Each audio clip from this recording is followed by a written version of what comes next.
Check 1 2 1 2 3 4 5 6 7 8.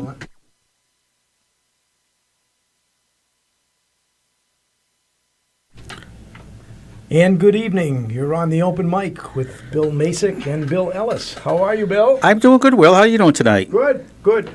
We got a hurricane coming or something tonight? Not a hurricane. A tornado? I hope not. I heard that in New Hampshire there was a possibility of some bad weather. Well, coming. we're in Massachusetts. Yeah, but we have listeners in New Hampshire. We've actually, you do. can actually listen to us all over the world. We splay all over. That's right, all over the world. We're 97.9 FM. And then you can listen to us on WHAV.net Right. on video or radio. Correct. And we can also be heard on Facebook, WHAV Facebook. And where else? One more. There's one more. Well, Channel 22. HC Media, Yeah, Channel you can 22. do too, so and it's- also some other And on YouTube. You can watch it stations on around. YouTube Yeah. also. Well, you can find us there sometimes. Yeah. If we Oh, get we're put- famous, Bill. We're doing well, huh? Anywhere in the world they can hear us. WHAV, direct from Haverhill, Mass. to the world. Wouldn't that be nice? What do you mean? What do you mean? Wouldn't it be nice? It Yeah, is but you know what? nice. I would like to have somebody call in, like, say, from Moscow. Or you know what would really be neat? Osaka, Japan. Were you They just had a wait, big earthquake last night. Moscow? Are you in? Osaka. Are you Osaka, in, Are you Japan. in with the Russians? Is There's just a little collusion. Is there collusion? It is a little collusion going on. You know what's funny? You mentioned about the collusion thing. Do you remember when Mitt Romney debated Barack Obama, and Mitt Romney said the biggest geopolitical problem we have right now is with Russia, and Obama said the 80s are looking for their foreign policies. They want them back. Well, who's turned out to be right? That's all you hear on the radio and TV That's today true. is Russia, Russia, Russia. Yeah. Well, Yeah. I think Mitt had it right, and Barack had it wrong again. Judy. Who Who used to said that? Who used to say I'm that? asking you. That was that actor there. Was it Cagney? Yeah. Yeah, Jimmy Cagney. How about Marsha? Yeah, that was on your show there, the Brady Bunch. That's right. The Brady- And I got one more. Kelly. Kelly. Yeah, remember that one? No. That was from American Idol. Kelly Clarkson, and that's what Randy Jackson, one of the judges, used to always call her. Now, was he one of the Jacksons? No, but a very successful player. Yeah, but he really. was a one of the bass Jacksons. player. His last name was Jackson. Well, he is one I of the didn't. I didn't Jacksons, infer that the Michael Jackson family. Okay. I just said one All of the right. Jacksons, Okay, Bill. a trick question from you. I would expect nothing less. How about some cake tonight? Would you like some piece of cake? Well, from I am. But my LBD's? birthday isn't until October. You can have cake, though, Will. Let's talk about this birthday cake giveaway. All right. Well, birthday or anniversary, Yeah. you have a couple more weeks to call in, and then we'll give it away on the last Monday of the month, and you'll have a chance if you have a January or July birthday or anniversary, and then we'll pick a name out, That's the way and it you get works. a cake from LBD, Second Generation Bakery, located in Bradford, and everybody that we've given the cake away to said it's delicious. It is. It is delicious. And Jerry, who was celebrated his 90th birthday, April 15th. Yeah, he got the cake. He got the cake, and we haven't heard from him. No.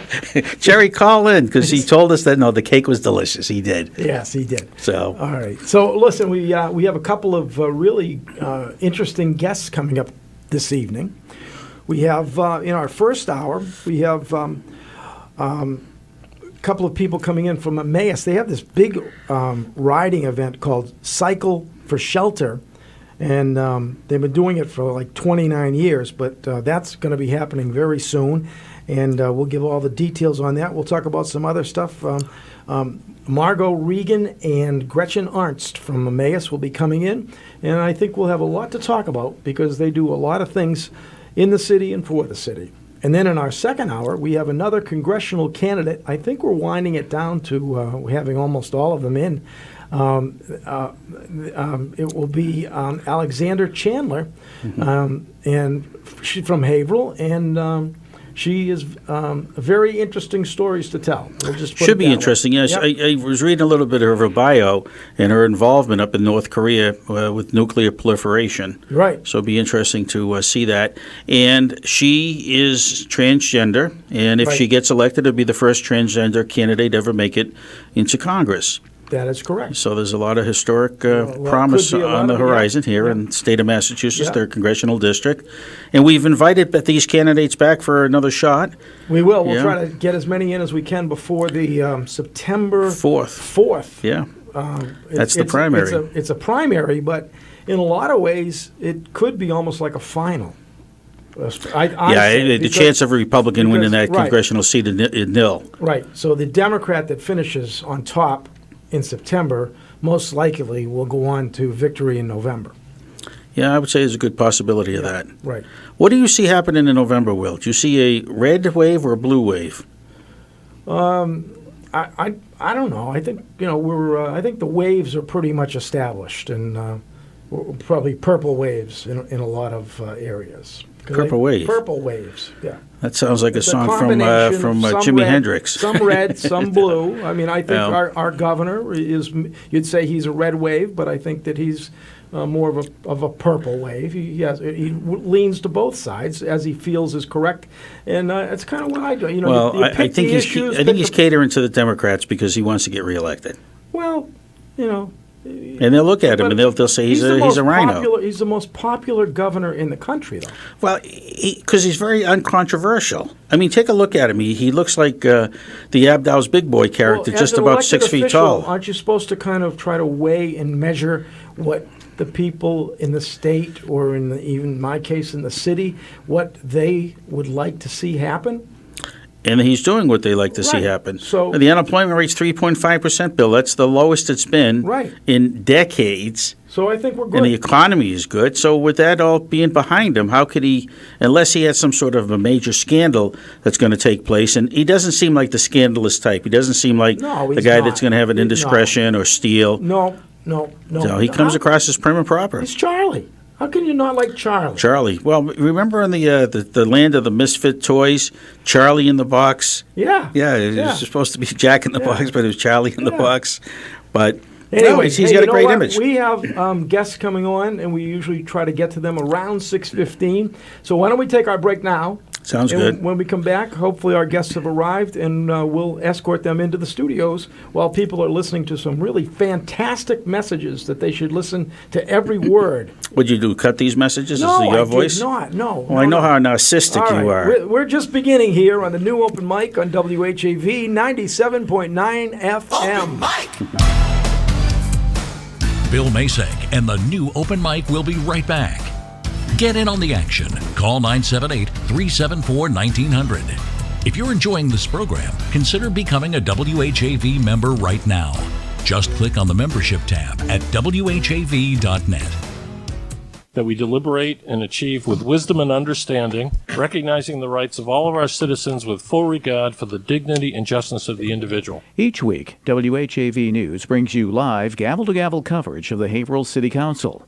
Listen to 97.9 WHAV FM each Tuesday night at 7 when the City Council is in session from the Theodore A. Pelosi Jr. City Council Chambers in City Hall. As a public service, Haverhill City Council coverage is sponsored in part by Dole, Childs & Shaw Funeral Home. Community Spotlight is sponsored by Unicare Life and Health Insurance Company. Community Spotlight. Crafts and artists wanted for Tattersall Farm Day. Tattersall Farm seeks crafters and artisans to participate in this fall's annual Farm Day coming up on Sunday, September 9th. In addition to the sale of handmade pieces, Tattersall plans farming and beekeeping demos, pony and hay rides, and live entertainment. Crafters can call Kathy at 978-374-2390 extension 11 for an application. Someone you know is on WHAV. To submit or read your own nonprofit announcements, click on the Contact tab at WHAV.net or email news@WHAV.net. In the Edwin V. Johnson Newsroom, this is Eric Scott. Support for WHAV is brought to you by Unicare Life and Health Insurance Company. For nearly 30 years, Unicare has provided health benefits to people insured through the Group Insurance Commission. Unicare is proud to be serving over 170,000 GIC members, retirees, and their families. 97.9 FM, WHAV.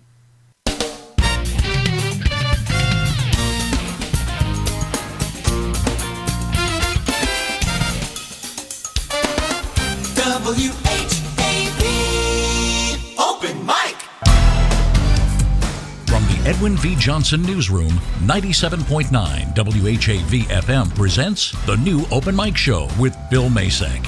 Make your voice heard. Call 978-374-1900. That's 978-374-1900. And we are back, and we have managed to get our two ladies into the studio. And we have Margot Regan. Hi, Margot. Hi. Hi. And we also have Gretchen Arntz, and you have to move that mic around a little bit. Hello, everybody. Let me see if I can get a little closer there. Okay. Oops, it's Oh, now you broke it. Okay, we'll be sending Emmaus a bill for that. No, I won't be invited back. Okay. The main thing that brings you here is the big Cycle for Shelter, which is coming up. And, Yes. And that is coming up when? On Sunday, July 22nd. Sunday, July 22nd. And you've already arranged for good weather. Yes, fingers crossed. But does it go rain or shine? It goes rain or shine. Rain or shine. And tell us a little about it. How long has it been going on, and what's the, how does it work, and what should people know? And is there still time for people to get involved? Oh, yes, there's definitely still time for people to be involved. This year's our 30th annual Cycle for Shelter. So Nice. it Oh, that's started great. 30 years ago. And Gretchen can speak more to the beginning of Cycle for Shelter, but what people really need to know is there's 4 different routes, so cyclists of all abilities can participate. We have a 100-mile route, 62 miles, 40 miles, and a 20-mile. So we have our New England Fun Ride. So that's for people who are true weekend warriors who just ride around with their children or just on the weekends, and they want to do something more to help our mission of serving homeless men and women and children. Nice. Now, what about say somebody with a handicap? Are there any wheelchairs or people pushing kids? Does that ever happen, like the Boston Marathon? No, we do have the recumbent bikes. We've had people with people on different recumbent bikes yes, with different using disabilities. those with some disabilities, Yeah. but Okay. we haven't Sometimes done a lot of the anything with veterans that wheelchairs. are injured, Yeah. in combat, ride those, and I think Yeah, there's that's a lot nice. less stress on your back, those Yeah. bikes. So we have Yeah. regular cyclists Yeah. that use those. Mainly, yeah, great. How about the way it works? Now, the cyclists all get sponsors, correct? Well, they pledge to raise $250 minimum for Emmaus. So they pay a small registration fee to sign up, and then it's up to them how they figure out how to raise that $250. And a lot of our cyclists raise much, much more. So Nice. we have some who raise, over $5,000 or $6,000 for us. Excellent. What's impressive is 93 cents of every dollar goes right to Emmaus. Yeah. That's really good when That's- you see some charities and 7 cents goes to the charity, but this is 93 Yeah. 3 cents. That's Yeah. fantastic. Those are the guys in the boiler rooms that call to raise money for the police association, which doesn't exist. Exactly. I've got those calls before. But even some reputable nonprofits will have, High 80, expenses. 85% goes directly in. We are extraordinarily high. And that's what we say. When you do Cycle for Shelter, you're raising money that's staying local, and 93 cents of the dollar is going right back to That's help fantastic. people. Now, how So long those are has two Emmaus selling been around? points. I mean, I remember when Reverend Thomas Bentley came to the council and asked to have the first homeless shelter. Yes, so that's a great story, and I actually was there. Yes, I was one of I the was founding too. board members of Emmaus, and I was working with John Cuneo at Community Action. Yeah. And at Community Action in 1984, we saw a growing problem with families coming forward saying they had nowhere to sleep that night. And as long-timers from Haverhill will remember the Howard Johnsons? Sure. So at Community Action, we would give people a voucher to stay at the Howard Johnson really? Motel. And initially, within a couple of days, we were able to find them an apartment. But if you remember, the mid-'80s was a condo conversion era. I do And the remember. prices were going up Yep. incredibly fast, and the supply And the was apartment supply diminishing. was going down because Yes. they were conversions to condominiums. Yep, and so we were caught in the midst of that, and we saw the length of time being able to rehouse people becoming longer and longer. Interesting, And at the yeah. same time, we were talking with Brother Thomas from Lazarus House, Brother Tom, and about what was going on in Lawrence. And Lazarus House was already open, and we started a homeless task force. And it was you might have been part of that, Bill, because we had huge meetings. Remember? I do, yeah. Like 100 Merrimack Street, and we I had do, city yeah. government there. We had the state agencies I at do the time, remember. DSS, I was involved, DPW, yeah. and we also had faith communities. We had a lot of faith communities in the nonprofits, and we started doing a survey at Community Action. So when these families were coming in, we would talk to them to find out, is this just a temporary problem? And we determined there was a need for Haverhill to have its own shelter. Now, I'm just checking my memory here. Let's see if it's as strong as I hope it is. The first place that Reverend Bentley started was at the George Smith building next to Shanahan's ambulance on White Street. Was that the first shelter? The first one was 105 Winter Street, and we still own that property. And that property Yeah, was Winter purchased. Street, yeah. Yep, That's it, 105 yeah, Winter yeah, that's- Street. Yeah, so I'm good. Yep, and that one was purchased, the old Family Mutual Savings Bank, Yep. which I always tell people when I do tours, morphed into TD Bank. The old Family Savings Bank gave us a no interest, it was Don Lang at the time, Sure. a no interest down. Yeah. No interest mortgage on that property, and I believe we spent about the market was high, so we spent like $255,000 on that property, and then we had a lot of sweat equity, and we had a lot of contractors who gave us good deals to renovate that building. And the interesting thing is we went from, I think it was 5 or 6 apartments, and we turned it into a shelter. And then in 2003, we turned it back into apartments. And since then, it's been permanent affordable housing for formerly homeless women with a chronic disability. Well, you've grown. You have so many different, diverse facilities now. We do. We own 15 or 16 properties. I always lose count. They're all in Haverhill, the ones we own. Yeah. And on any given night... But you have some long-term shelters or apartments for people, like Yeah. the Columbia apartment building. You guys Yep, have we taken have that permanent. We over have and- 97 units of permanent affordable Yeah. housing, and by affordable we mean that people on an annual basis, their income's assessed, and they pay 30% of their income, Right. and that applies to both single adults as well as families. And then we have our 2 shelters, Mitch's Place for men and women, and we have the family shelter. And the family shelter is up to 54 units a night, because we have both the congregate shelter, which is at 150 Howe Street, as well as scattered site units. And most of those are at Columbia Park and other buildings that we own. Now, do you ever see that, or do you already offer some? I have a feeling, at least so I've been told, that a lot of, or some of your shelters, like 8 o'clock in the morning, it's like, get out and don't come back till like 4 Just or 5. Mitch's Place. Just Mitch's? And there's Okay. a couple of reasons for that. First of all, funding. We don't have funding to be open all day. But to be honest with you, at Emmaus, we're all about helping people reach their fullest potential. And we want people to believe in themselves because we believe in them and we believe they're capable of having an abundant life. And we don't think sleeping on a metal bunk bed in a shelter in a room with 30 people is an abundant life. Right. So we don't want people to settle for that and say, well, I've got it made. I live here at the shelter. This is my house. It's not your house. It's a temporary emergency shelter there when you need it so that you will be safe from the elements. You'll get access to services, you'll get the support you need. And so we make it very clear to people when they come in there, this is temporary, and somebody meets with you, Bill, what can we do? What do we need to do to come up with a case plan for you? Because we want you to move on from there. Because really, it's kept very clean, it's a really nice I know. place, the I've food's done delicious. a few tours. It's But we have well volunteers, maintained. cook food, and our staff, so people are well cared for, but it's still not a home. It's still not a permanent It's temporary, residence. right. So in that regard, by closing every day and reopening at night, we're reinforcing to people that this is not a place, it's not a flop house. Right, I hear you. not a But now, do flop they have a house. place to go to usually? Or are those the people that end up at GAR Park on the bandstand that then...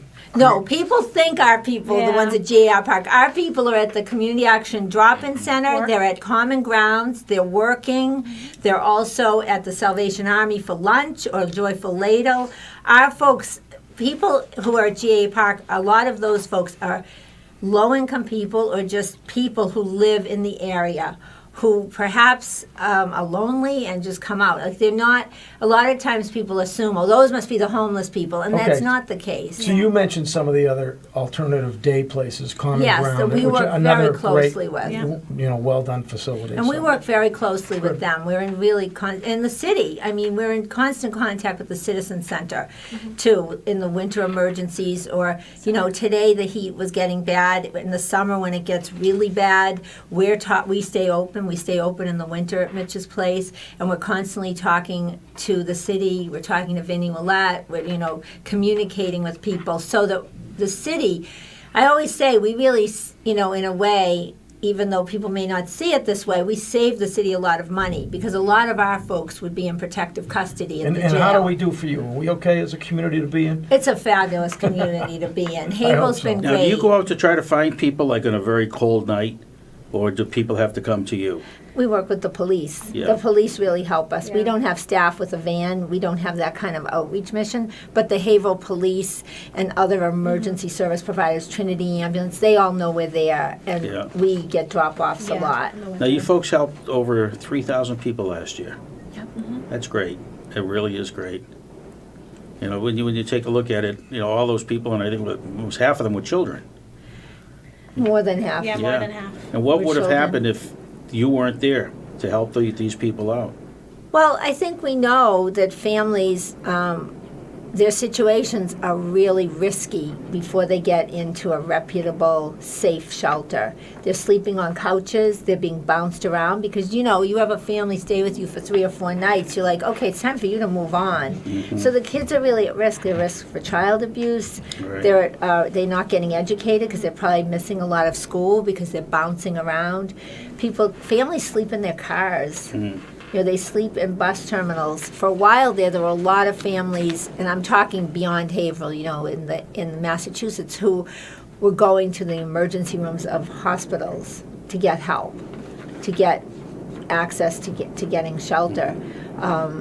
So it's a gateway for us when the families come into shelter. It's a gateway to start to work with that family and get that family on track to move forward with their lives. Looking at the history and all those folks that you've helped over 30,000, I read, it's a God gift that you guys are giving these people of the community. Absolutely. Thank you. You know what? Let's take a break right now, and we'll come back and talk some more about the cycle for shelter and a whole bunch of other stuff. Maybe take some phone calls. And I would like to just do a short weather break that there's a 100% chance of rain. 'Cause Yeah, we can hear it Now, beating. see, Bill, when I beating- mentioned about rain earlier, you said, well, that's New Hampshire. That's not Massachusetts. It's beating on the roof so hard that we can hear it in You the can hear it studio. now? You can't hear it? No, my You better headphones. get your. I have headphones on. I have music on my headphones. I don't know about you.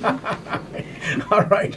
We'll be right back on the new open mic right here on WHAV 97.9 FM. Open mic. Bill Masek and the new open mic will be right back.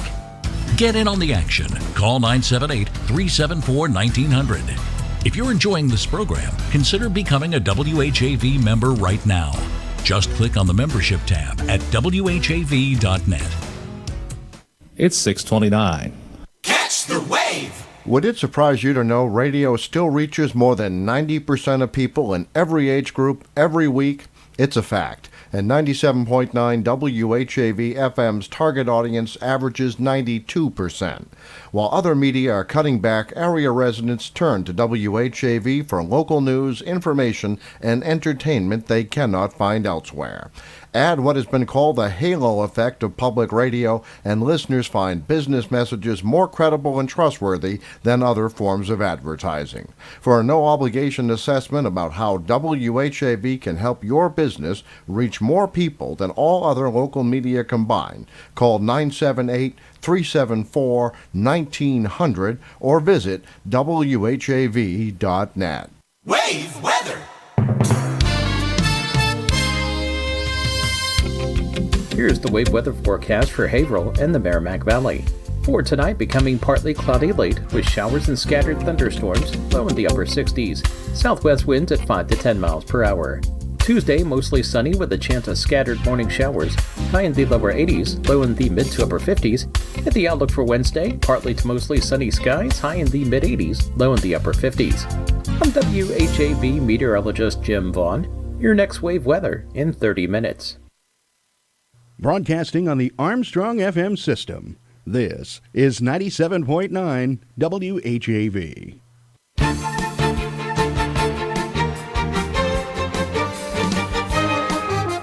Catch the wave, WHAV. Open mic. From the Edwin V. Johnson Newsroom, 97.9 WHAV FM presents the new Open Mic Show with Bill Masek. Make your voice heard. Call 978-374-1900. That's 978-374-1900. And we are back on the new open mic with Bill Masek and Bill Ellis, and also with Margot Regan and Gretchen Arntz. So we are. Our next guest is coming up is Noah. Do you know him? He's looking for animals. Noah, yeah, with the ark, he's sailing by. Yeah, the rain is coming down here in Haverhill. I know, it is. I'm glad you pointed it out to me, Will. Well, at least, let's hope it doesn't last for 40 days and 40 nights. No, that would be tough. That would be. But that would fill up your swimming pool quick. It would Yeah. overflow it, I'm sure. Yeah. Anyway, it is 6:31, and we are talking about Emmaus, especially about the cycle for shelter. So let's talk a little bit more about that. Now, how can people still sign up? Okay, they can, sorry, That's here, all gotta right. get We the are- mic. All right, so they can head to the Emmaus website, which is Emmaus, EMMAUS. INC, so EmmausInc.org, and they can click on the Cycle for Shelter tab. We do have a direct link if people are jotting down notes, so they can go to events.emmausinc.org/cycle18, so they can find it either way, but they can still go and sign up, and they can sign up to ride, and they can also sign up to volunteer. So we have more than 100 volunteers that help that day, from everywhere from being at the different rest stops, from being at the college, serving food, helping the riders as they come in, registration in the morning, rider check-in in the afternoon. So you said there were different courses based on level of ability? Or distance? Distance. Distance. Yeah, distance. What are the distances? So we have 100 miles, and that goes all the way up to Hampton Anybody Beach. could do that. Of course. Yeah. Well, where's the 100-mile course go? Get on and ride. All right. So you're testing me here. So it leaves the college and it heads up. It heads up to Hampton Beach. So it ends up Hampton Beach and around. in North Beach, the North Beach. Yeah. And then it heads down through Kensington. Okay. And then it goes into Amesbury, and then it heads down to Georgetown, Topsfield, the Topsfield Common. Yeah. We have a rest stop at the Common, and it heads back up through Boxford, and then into Haverhill. Wow. What time does it take off? That takes off at 7 in the morning. Okay. And how many participants will take place on average? We are average about 180 or so participants. We're hoping for 200 this year. We did a few years ago have about 200 participants, and so we're hoping with our 30th year to get that number back up there. So how many will do the 100-mile? What percentage? Do you have any idea? Probably about. Are you making me do math? No. I'd say no, about no math maybe. required. Get to math, boy. Probably, yeah. I'd say that. Yeah. How about the middle course? Well, there's the moderate ride. Well, there's the 62, which is the metric century, and then there's the 40-mile route, which is we added that because we kind of felt like there was a 20-mile route, a 62-mile route, and a 100-mile route. There's got to be something in between, so we brought back the 40-mile route. So, but the 62-mile is our most popular route. So we have most of our cyclists riding the 62-mile route. And about how long does that take? Oh gosh, Oh, depends on the person. It depends yeah, on the that's person. true. Yeah. It really, really Billy, does. If you had your tricycle out there with your new tassels and the handlebar, probably take you a long time. I have a bike. What kind of bike do you Don't have? ask me how long it's been since I rode it, though. It's in the garage. The tires are flat, I'm sure. It might be a little soft. We could pump them back up, though. But I don't think I can be ready even for 40 miles. 20. 20? Oh, You you could do got it. 20? Yeah, too? we have our 20. We have our New England Fun Ride. Well, sign him up. He's right here. Bill So, yeah. Basic, 20 miles. 20 miles. Yeah. You can go on the site. See, it's our New Oh, England Fun boy, Ride. yeah. Now, do you have an ambulance that can follow certain bike riders that meet them, think Actually, we do will have make an it? ambulance. So we do have one Right at the there. college. Trinity has been very supportive, and we do course. have them at the college if anything was to come up or, God forbid, we needed them. They're there. So. Okay, Good. They're Well, on hand. okay. No. So what else do we have to? What else do we Well, add? I'm curious. What does the name signify? Where does the name come from? Emmaus. Emmaus? Yeah. Emmaus. Yeah, you can handle that one. Go ahead. You do it. Okay. The name Emmaus actually comes from the New Testament in the Bible. Yep. Okay. So a lot of, as I said earlier, a lot of our founding members were from faith communities. It also, and including our synagogue here in Haverhill, Emmaus is also a place in Israel. It's located between Jerusalem and Tel Aviv, and it's a Right. beautiful hilly area in Israel. And so in the Bible, there's a story about the weary traveler. And Okay. that is two of the disciples walking to Emmaus with the weary traveler. And the way the story goes, when they get to where they're going, they invite the weary traveler in to eat with them. And while they're breaking bread, they realize it's Jesus Christ. So on multiple levels, and we're not denominational. Bill mentioned our first executive director was a Protestant minister, the United Church of Christ, but we are not denominational. A lot of people who are drawn to us because of their own faith, and multiple faiths. We have Christian, Jewish, Muslim, non-denominational religions. We have a lot of people of faith come to us, but basically what we like to say too, the whole story of the weary traveler is, the kindness that the disciples showed to the weary traveler, and also, that everyone that we have, like on one level, society may see these individuals as homeless people and just label them like that's a homeless man or that's a person, who looks disheveled. Like a lot of times, that's why I think people assume that people in GAR Park, some of them are homeless, because we have this image, this stereotype of homeless people. But if you follow the story and the name, it's sort of the best of everyone. If you're looking into someone, you may be looking into the face of God. And so at Emmaus, everyone we serve, we feel has tremendous potential. And so we seek to promote dignity and respect for self-respect and self-dignity, but also we show it to people so that they can start to view themselves as the worthy person that each of them is. It's a great message, and I'm sure, not to go back to Reverend Tom Bentley, but I'm sure that's why he chose that name, because he Well, it was a group. I was on the board then too. Story, He told us that story, Yeah. and then together the people who were involved, the founding people, the founding board, picked the name. Right. That's a great name. That's a good story. It is. But a lot of people, the funny story I have to tell you, and I grew up in Situate, and people from the South Shore have, we used to, growing up in the South Shore, everything was wicked good, wicked this. We have wicked Boston accents. And I know I have a wicked Boston accent, and my kids live down south, and people literally can't understand me. I can't order a pizza. But when a lot of times if I answer the phone and say Emmaus, people will say, "You're from the mayor's office?" And I'll say, okay, well, even my Boston accent, I wouldn't pronounce mayor like that. So it's not that strong a Boston accent. No, I've said it before in the show. When I was 20 years old, I was in Kentucky, and they had a field day with my accent. See you there again. I was a novelty down there. You'd be a novelty anywhere, Bill. You think so? Yeah, well, let's not get into that right now, but I just had to comment. But thanks. I could have been the cast in the Cuckoo's Nest, right? Yes. So if somebody wants to just volunteer and not ride their cycle, how would they do that, or Yeah. can they just show up?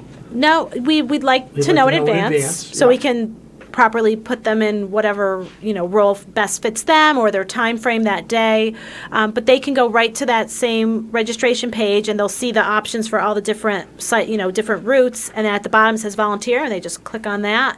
And then our volunteer manager, Denise Arnold, will be in touch to talk to them about their availability. And how young can somebody be to be a volunteer, or say coming with their parents? Would it be okay? Yeah, a lot of families do. kid? A lot of families do volunteer. I'd probably say, I don't know how our youngest is. I mean, we do have whole families that volunteer. Could be a great experience for a family And youth the groups. kids, and yeah. Well, this being your 30th year, have you seen a couple of generations of families that have been involved over the years? Yes, we have. Yeah, it's good that We tradition have. carries on Yep. like that. Yep. We had last year was interesting. We ended up with, it was a wedding weekend for a family. Yeah. Or the following weekend was going to be the wedding. Yes. So they all had come back. Yeah. Like the young man getting married was living in California with his fiancee. San Francisco, And yeah. they all came back and they did our ride. And that was just really great. Mm-hmm. You know, we see families and people will come at the end. You know the thing about Cycle for Shelter, if you haven't been to it before, it's really a very uplifting community event. And I'll tell you why. Because we have over 100 volunteers, we have cyclists, we have family members who come at the end, we have VIPs we invite to come, community leaders, and everyone's there. It's a very upbeat atmosphere, and it's really inspiring to see people coming together because they care that their neighbors are fed and housed. And where, and where would sheltered. it be the best place for them? Where does it start? Where does it? Yep. Can you give some of that out Yep, so people know? Yep. So it starts at Northern Essex Community College. They've been wonderful partners with us, and we are starting this year at the Sport and Fitness Center, which is where we had the ride for many years. And due to college construction at the college, we had moved it to a different location, but we're back. Okay. So we're right near where the track is, and Right. so that's where the start and finish line is. That's where all of the post-ride festivities will be, and people can. Head out, be along the route. They can be along the route up at the beach. So do you have checkpoints that Yeah, we people have different- will have to be, volunteers will staff? Yes, so we have 8 rest stops. So Okay. we have rest stops, as I was saying, in our key places are Hampton, Kensington. We have the Amesbury. I know it's not called the Amesbury Sports Park. It's New England Sports Park or Seacoast United. The sports park, the big sledding hill in Amesbury. We have a rest stop there. At the Common in Topsfield. Our 20-mile routes, they stop at Inglesby Farm and Groveland Congregational Church. Okay. So and so the 20-mile route is our New England Fun Ride, and it's a guided ride. So for people who, as I said, they maybe get on their bikes a couple times a year, they want to do something, they're not ready for a longer distance, or they're a little nervous. So we have two guides that lead the ride through. So the faster people will end up with the faster guide, and the slower people with the slower one. Okay. They stop at Inglesby Farm. They get cider donuts there. It's a little treat for them, and then they'll stop at Groveland Congregational Church, and they will. We have ice cream donated by Carter's, and so they'll have a little ice cream sundae party. So it's our New England treats along the way, and so it's. That's Are you nice. convinced yet, Bill, to get the bike out? I'm thinking about it harder, but Yeah. I want to say I tell you what, if we could get a bicycle bill for 2, you and Yeah. I will go well. Yep. What do you think? That would be fun. Well, Riverside is actually we're working. They are our premier bike shop partner, so they've been great, and they will.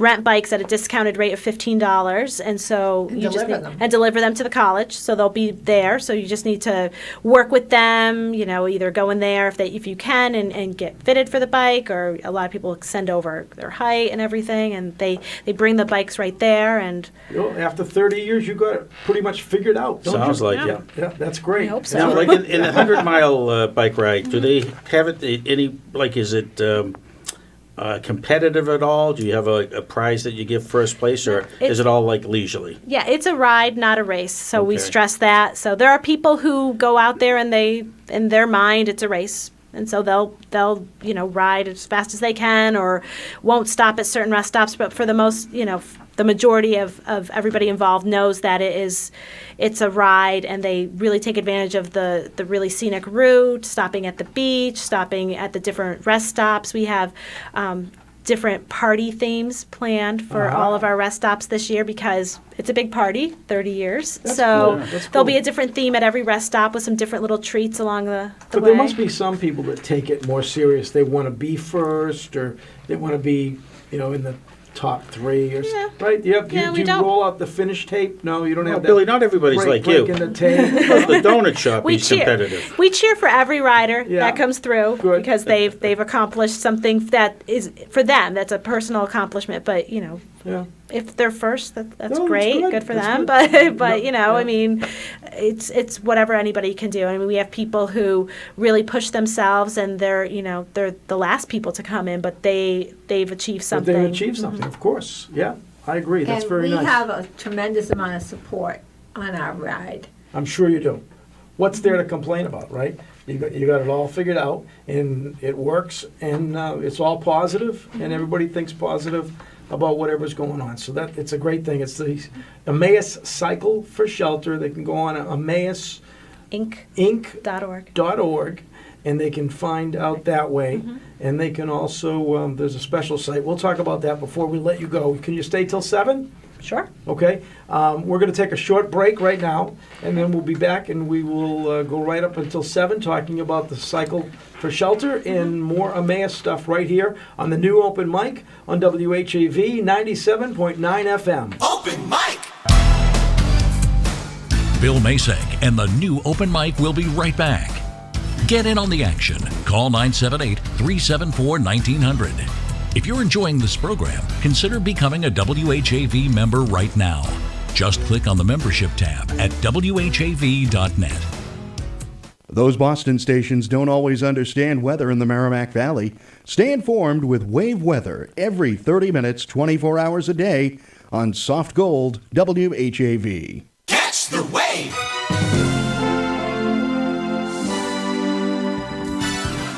On air or online, 97.9 WHAV serves you. Twice an hour weekdays, keep up to date with exclusive local news and weather. Find out about civic events on Community Spotlight every quarter hour. And better prepare with WAVE weather every 30 minutes. Mass Moments, Melinda's Garden Moment, Soundbeat, and Insight Daily complete the spectrum. Hear classic comedy and drama 7 nights a week at 10 p.m. and 1 a.m. Finally, a unique blend of rock and roll hits from the 60s, 70s, and 80s round out the entertainment. Stay with 97.9 WHAV, the only behavioral-based news source.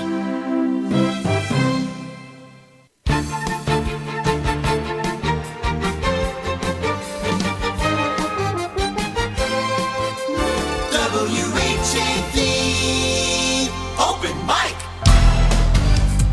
From the Edwin V. Johnson Newsroom, 97.9 WHAV FM presents the new Open Mic Show with Bill Masek.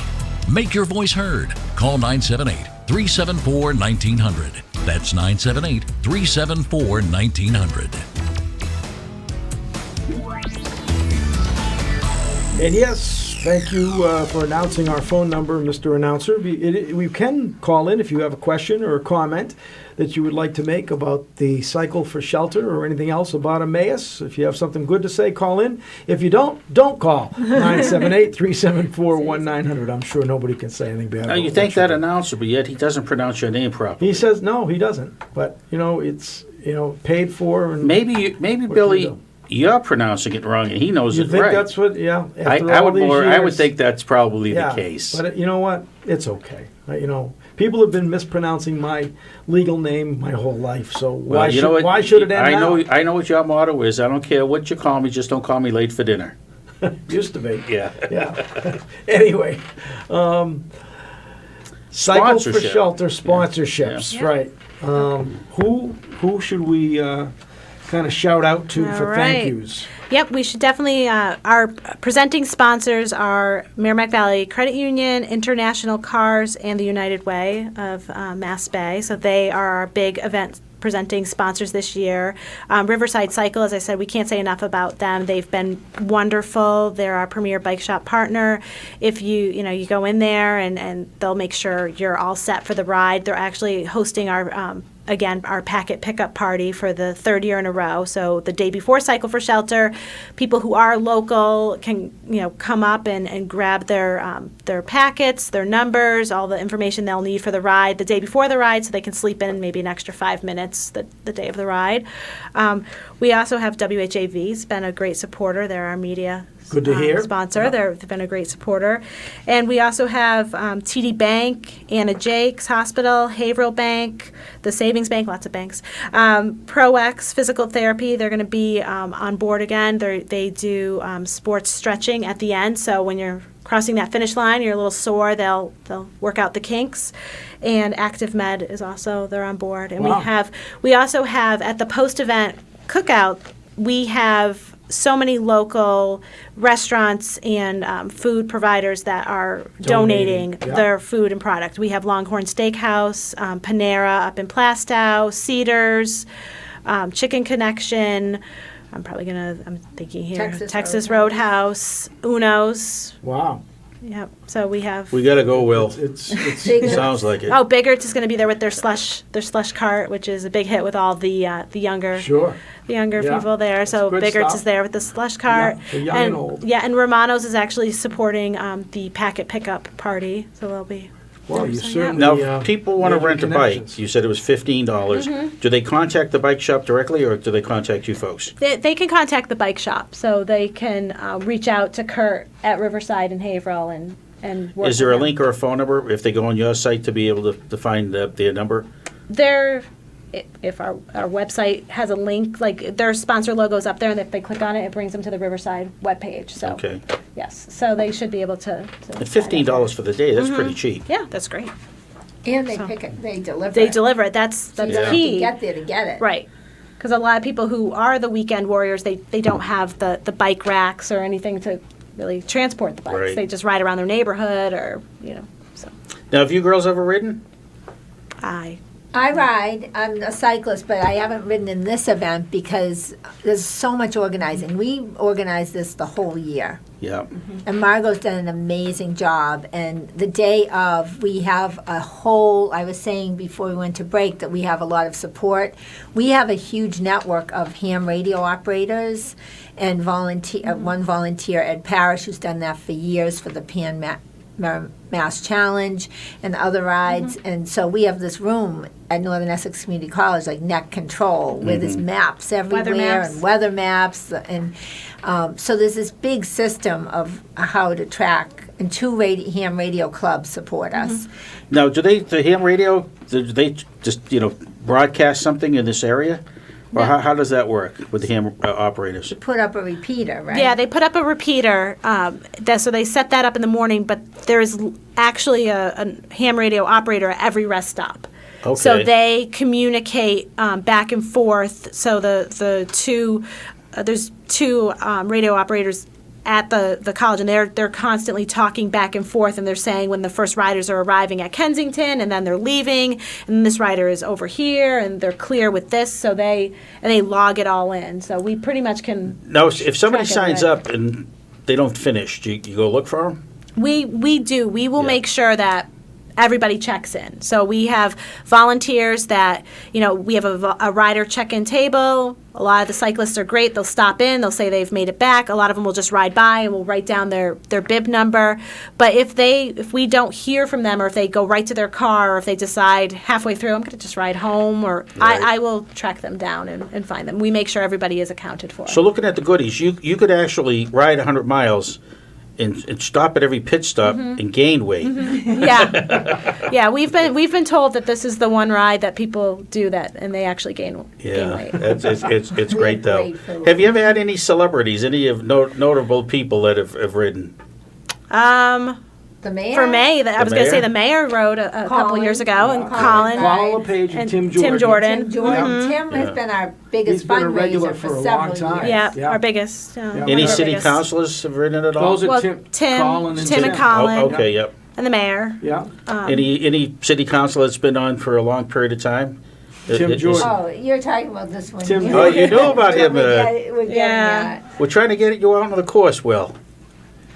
What do you think? Lance I Armstrong. missed What Lance Armstrong's going to look like in another I missed 80 years? my training regimen this year. We'll work on it. Well, Can you girls help him out on the bike ride? start early next year? Well, we do have training Good. rides. So we offer training rides on Tuesday nights from the tech center at Northern Essex. So we have two wonderful volunteers, Dave Ricker and Sue Cullen, and they lead the rides starting at 6 p.m. on Tuesday nights. So, good, yeah. you There could you go, Will. meet up with Do- them. Do And those bikes have training wheels too?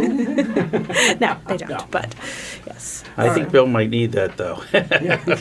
All right. That sounds like a great thing. I hope you have a great weather day. Oh yes. I like Yeah, your it makes a idea. We should difference. try to find a bicycle built for two.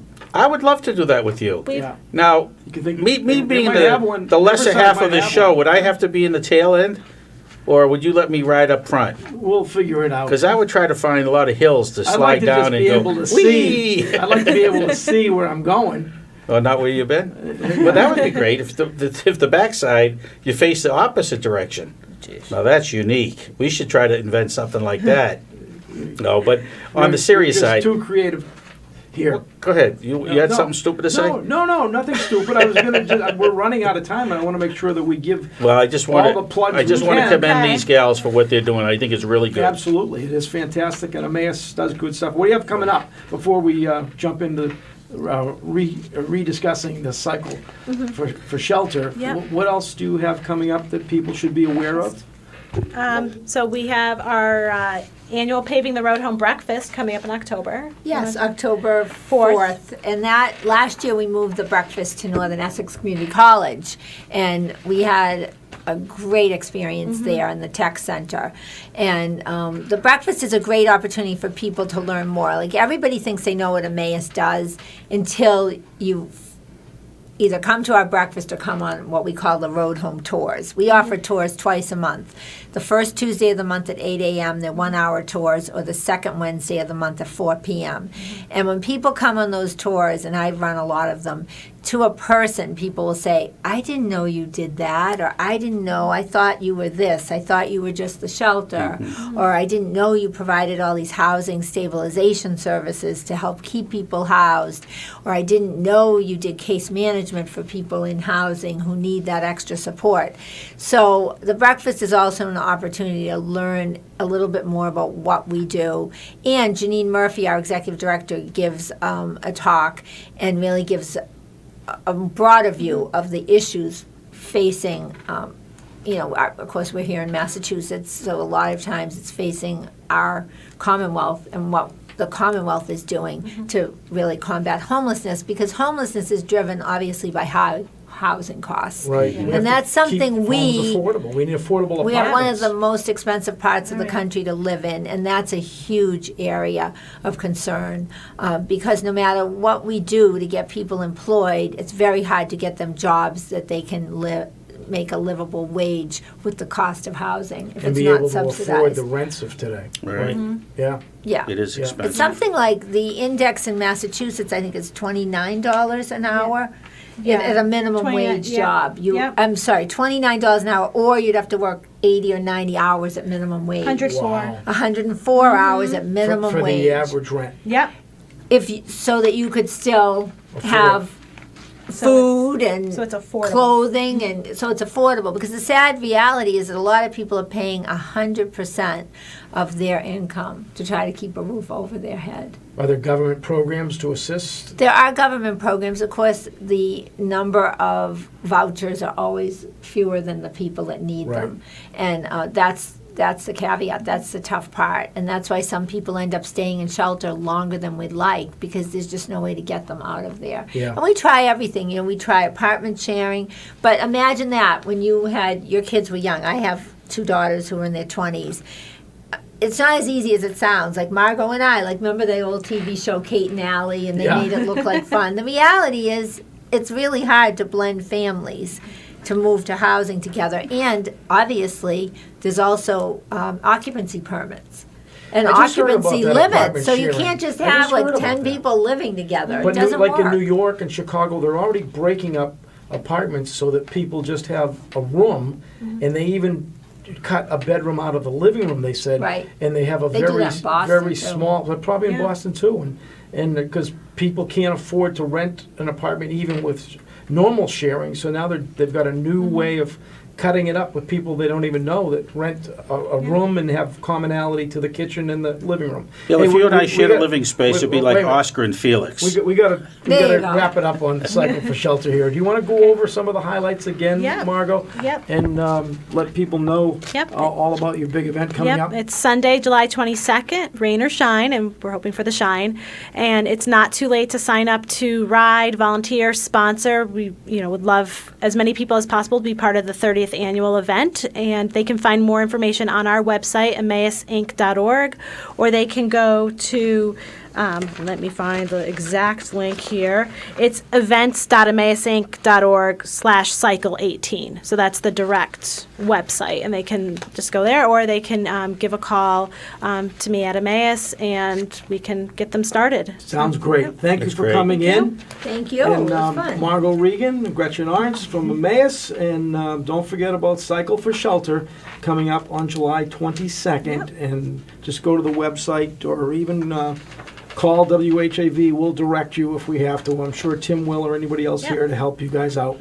And we want to thank you for coming in. And I think you've missed the heavy rain at least, because it's not pounding on the roof, so it's safe to leave. Don't worry, And- we and won't melt. Yes. we It's 7 o'clock. guarantee that. Thank you for coming in. It's 7 o'clock. It is the new open mic show. We'll be right back right here for the next hour on WHAV 97.9 FM. Open mic.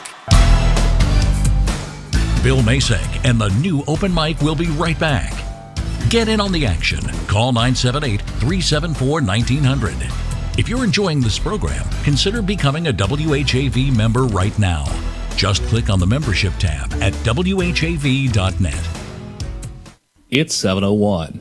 WHAV LP Haverhill.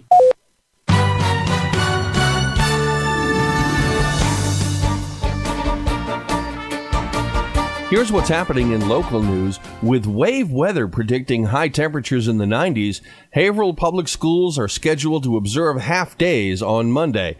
Likewise, Whittier Regional Vocational High School also planned to close in the morning. Staff and parents were notified Sunday afternoon of the closings by Superintendent Scully.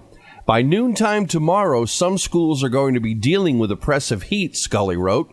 Each school is following its previously assigned half-day early dismissal schedule.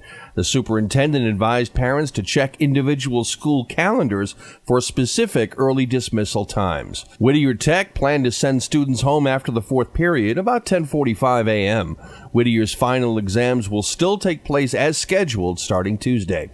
Good news for students, the half-day has no effect on the last day of school, scheduled for this Friday. For complete weather information, listen to WHAV Weather every half hour over 97.9 WHAV FM.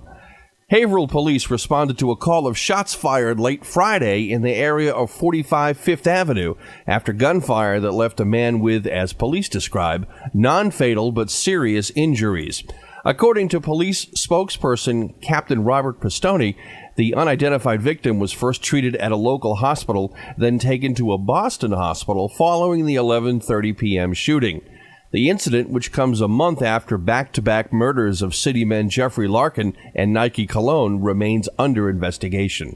Anyone with information about the Fifth Avenue shooting is asked to call Haverhill Police at 978-373-1212. Anonymous tips are accepted. Artist Alexandra Golub wants to weave together the fabric of Haverhill residents in his latest public art project, a mural outside the Washington Street Garibaldi Club, and needs the city's help to do it.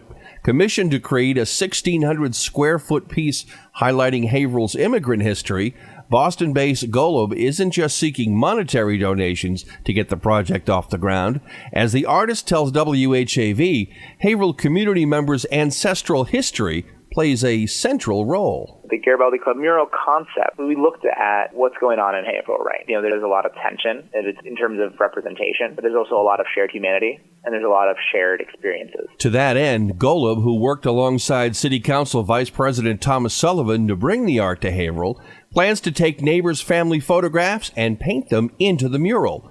Though the project is backed by the Garibaldi Club, Golub seeks submissions from locals of all ethnicities. That way it's about celebrating the Italian culture of the city, but also, you know, talking about the fabric of Haverhill and lifting up, making sure that everybody's voices are and faces and families and stories are elevated and considered important. The work is being done in the style of Italian Renaissance tile work, Golub said, and includes blues and coral hues. Several Haverhill landmarks, including Winnikinny Castle and the Whittier birthplace, will take center stage on the mural, which is expected to take about a month to complete. Golub and Garibaldi Club representatives hope to raise $9,500 before June 30th to cover installation costs. Golub also seeks volunteers to assist with art-related tasks once the project begins. All funds raised will be matched with a grant from Mass Development. To donate or to submit art for consideration, visit Golub's patronicity.com page and search for Haverhill Immigrant Mural. Business Bulletin. Brian Therian, the longtime executive director of the Greater Haverhill Boys and Girls Club, is moving on. After 12 years in the city, Mr. Therian is transferring to the Boys and Girls Club in Lynn to oversee operations following the retirement of 20-year executive director Obie Barker. Therian's last day at the Emerson Street location is June 30th. He'll begin in Lynn on July 2nd, he told WHAV. Throughout the summer, the exec will assist colleagues in a consultant capacity as they identify and onboard his replacement. As he relocates to the North Shore, Therian tells WHAV he'll miss the relationships he fostered with local children, families, and donors. In the meantime, he's confident Haverhill Club members are in good hands. The kids will be well looked after, he told WHAV. Remember, WHAV is the only Haverhill-based news source. There's always more at WHAV.net. From the Edwin V. Johnson Newsroom, I'm Eric Scott. From Feature Story News in New York, I'm Nick Harper. The Trump administration is defending itself against growing criticism over its policy of forcibly separating the children of illegal immigrants from their parents. India's president says the country is striving to become a $5 trillion economy by 2025. And in more opening World Cup matches, England beat Tunisia 2-1, Sweden bested South Korea 1-0, and Belgium beat Panama 3-0. Wave weather. Here's the wave weather forecast for Haverhill and the Merrimack Valley. For tonight, becoming partly cloudy late with showers and scattered thunderstorms, low in the upper 60s. Southwest winds at 5 to 10 miles per hour. Tuesday, mostly sunny with a chance of scattered morning showers, high in the lower 80s, low in the mid to upper 50s. And the outlook for Wednesday, partly to mostly sunny skies, high in the mid 80s, low in the upper 50s. I'm WHAV meteorologist Jim Vaughn. Your next wave weather in 30 minutes. 97.9 FM WHAV. Broadcasting on the Armstrong FM system. This is 97.9 WHAV. Catch the wave. WHAV. Merrimack Valley. Open mic. From the Edwin V. Johnson Newsroom, 97.9 WHAV FM presents the new Open Mic Show with Bill Masek. Make your voice heard. Call 978-374-1900. That's 978-374-1900. And we are back for the second hour of the new Open Mic Show. Bill Masek here, along with co-host Bill Ellis. And it is 7:08, and we are just bridging until we bring in Alexandra Chandler. She's a congressional candidate for the Nikki Songa seat. And you know what I just noticed? What? You don't wear glasses. I do. I have them. Oh, you don't wear them at night, though? You know what?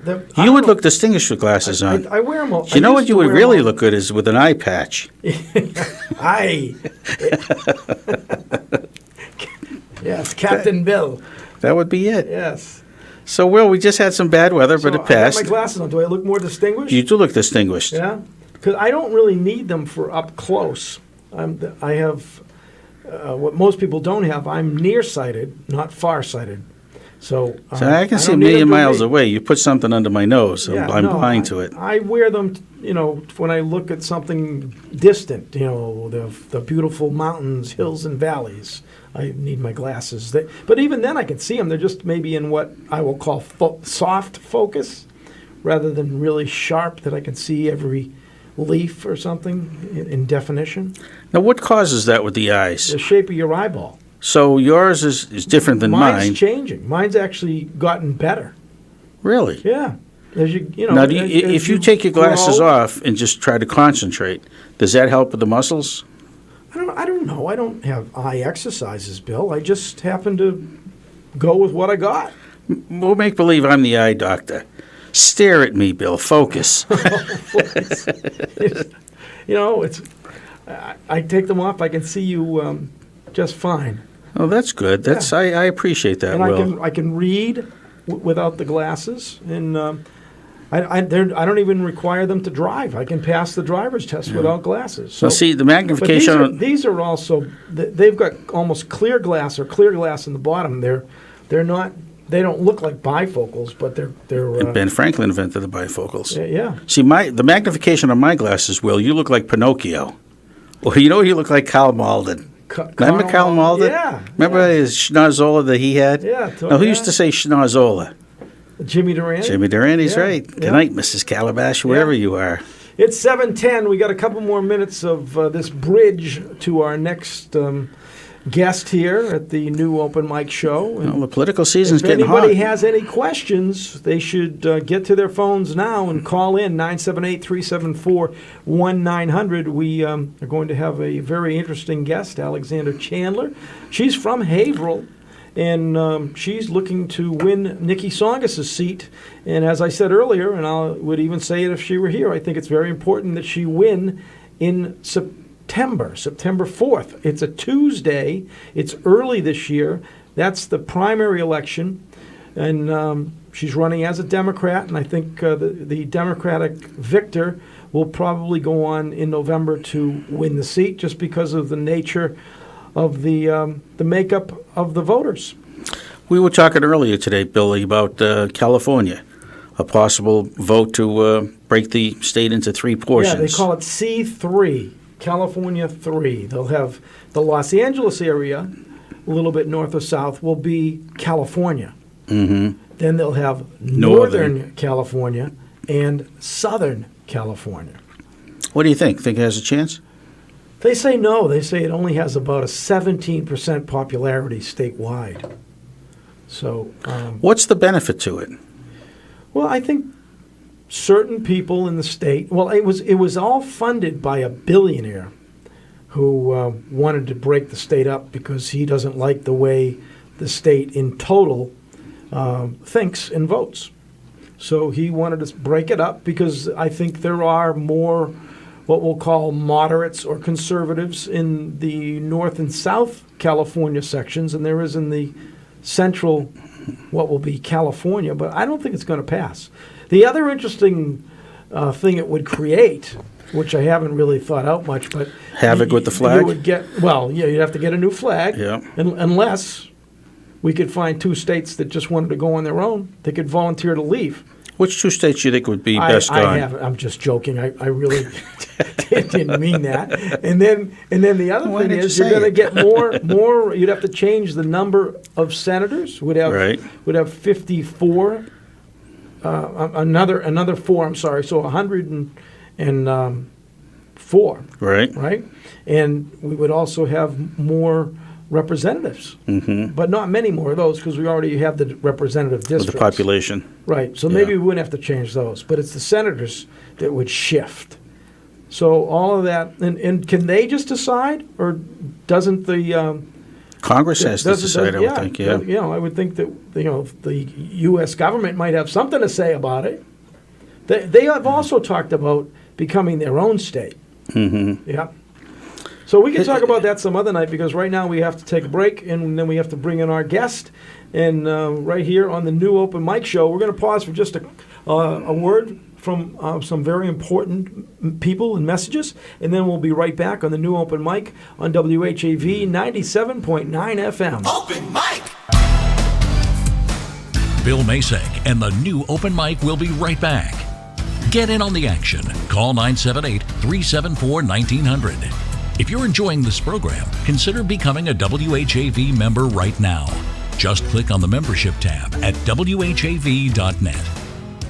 This spot could have been yours. Support WHAV's local approach with your underwriting. Go to WHAV.net and click on advertising to reach thousands of new customers. Get Catch the wave. Now, here's good news for you Gildersleeve fans. Yes, folks, this is Gildersleeve. This summer, whether you're at the beach, the mountains, or right in your own backyard, you'll be able to hear us every Wednesday night at the usual time. We'll be on the air all summer. Every Wednesday night at 10 p.m. and 1 a.m. on WHAV. Community Spotlight. When Haverhill Farmers Market relocates to downtown's Merrimack Street starting in June and running through October, residents have the opportunity to take advantage of more than 25 local vegetable, food, and dessert vendors. Returning to mark their 40th season are Wally and Stephanie Lizichka of Wally's Vegetables. Joining the couples are vendors including the A1 Deli, Chris's Farm Stand, and Honey Pot Maple Farm. Quinn's Canine Cafe, soon to open a shop on Washington Street, is set to sell natural and organic dog treats, while Slippery Soap Company plans to market goat's milk soaps. Visit WHAV.net for a full list of vendors.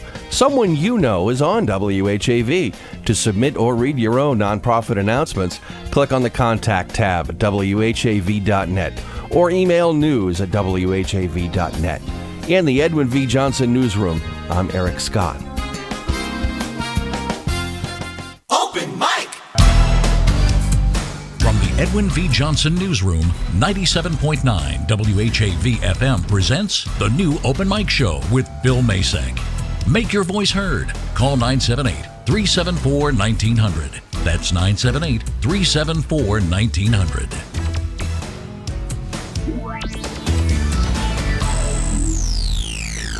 Now we're on behind you. If I ask you a All question, right, you we don't are have on. to say- Yeah. Bill, we're on. Might automatic. Bill, back on. This is a radio show live. Is it live? I better watch what I say. Then. You have that 7-second delay? All right, this is the new open mic. This is Bill Masek and Bill Ellis and Alexandra Chandler. How are you? Good, very good. Survived the storm. Happy to be here. I'm going to push that back just a little bit for you. If you want to wear headphones, you also can. If we get a phone call, you'll need to. Yep. Okay? In that instance, I'm ready to leap on them. Excellent. Great. Okay. Well, you're running for Congress. I am. It's true. Yeah. So can you tell me a little bit about yourself and tell the listeners and the viewers, because we're worldwide. Yes, indeed. Between the internet and FM radio and local cable access and Facebook, and it just goes all on and these on. media, You can yes. find this show almost Yes. anywhere. Right. All right.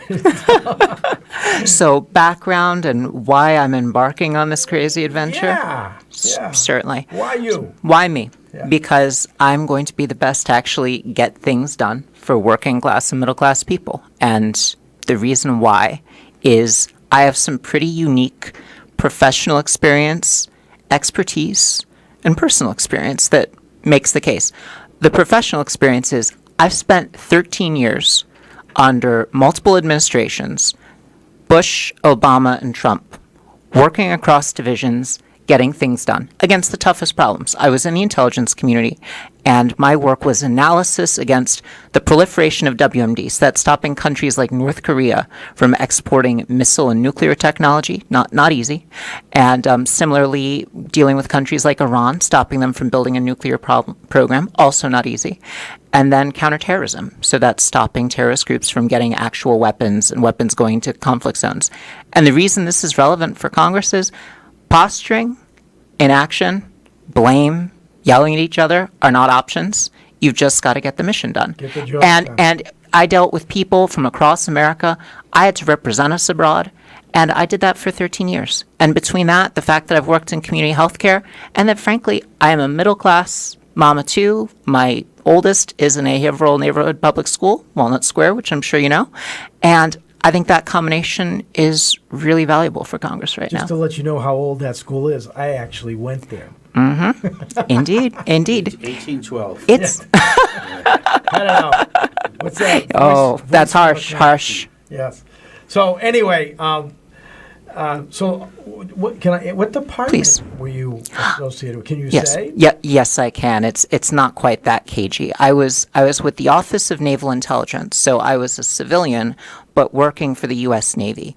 And the way that works is everything that I described, stopping North Korea from exporting weapons, mass destruction material, all of that's by sea. Okay. So stopping the flow of weapons and WMD by sea. So I'm not if you don't want to answer this, but I want to ask you a question that I'll answer all your questions. Maybe a little bit off base. What do you think the shot is of Trump getting North Korea to denuclearize? It's not a great shot. Not a great shot. No, sadly, because I've been there and done that under the Bush administration and the Obama administration, and though it wasn't as heralded then because you didn't have the kind of the photo ops of the leaders together, we've had these promises before. Yeah, we've had these commitments before. The key is to just keep the pressure up, be patient, and understand that we do have such a military advantage. Between the fact of our nuclear forces, our deterrent there, you keep the pressure up, you keep the diplomatic channels open, you keep China, South Korea, Japan engaged, and that's how you do it. You don't make Kim bigger than he is, because that's what he wants. If you inflate him to say, oh, you're this great, wonderful leader, then he'll extract concessions accordingly. And sadly, that's what he's already done. He's already, yeah. Yeah. But do you think he's getting tired of what, what the policy's been there for so many years? His people are starving. They've had people that are defected and they're full of worms. Yeah. So if they get rid of their nuclear program, if they ever need assistance, China's right next door. Mm-hmm. And if there's peace between the United States, South Korea, and North Korea, there wouldn't be any need for any nuclear weapons. Well, from his perspective, though, he's not tired because he's new at this. His father was in power for a long time. His grandfather was in power for a long time. So he's looking through this at the calculus of, how do I survive as a regime?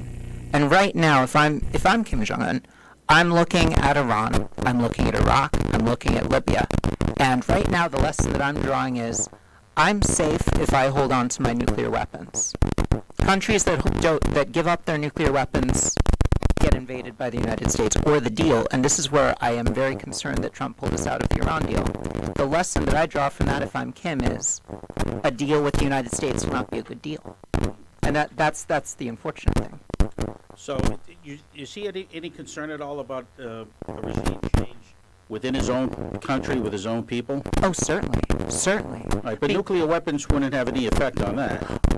They would in part, because what he can do is he can parlay his perceived respect on the international scene for legitimacy within. And the key here is this.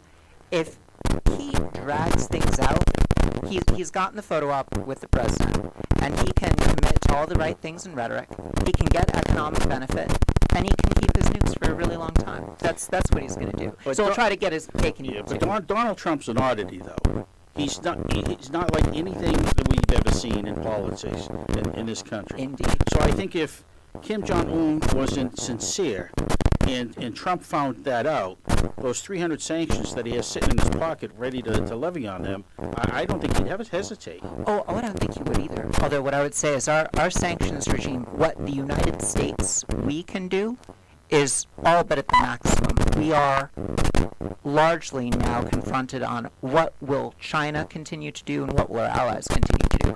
It's not really a matter. We've not eased back our sanctions. They're still there.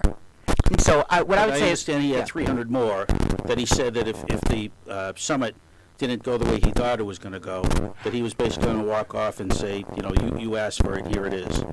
That's more rhetoric than reality, I would say. And the truth is, it's not that there's going to be a moment where there's a realization that Kim has been somewhat disingenuous or that he's stalling things, because there's going to be this dance of concession and then good language, concession then good language. And again, this is not something that Trump himself or the administration's brought on. This has been the problem with North Korea for decades. It's their way of doing business. It's how they've survived for so long. We're going to take a short break, and we'll be right back with more with congressional candidate Alexandra Chandler right here on the new Open Mic on WHAV 97.9 FM. Open Mic!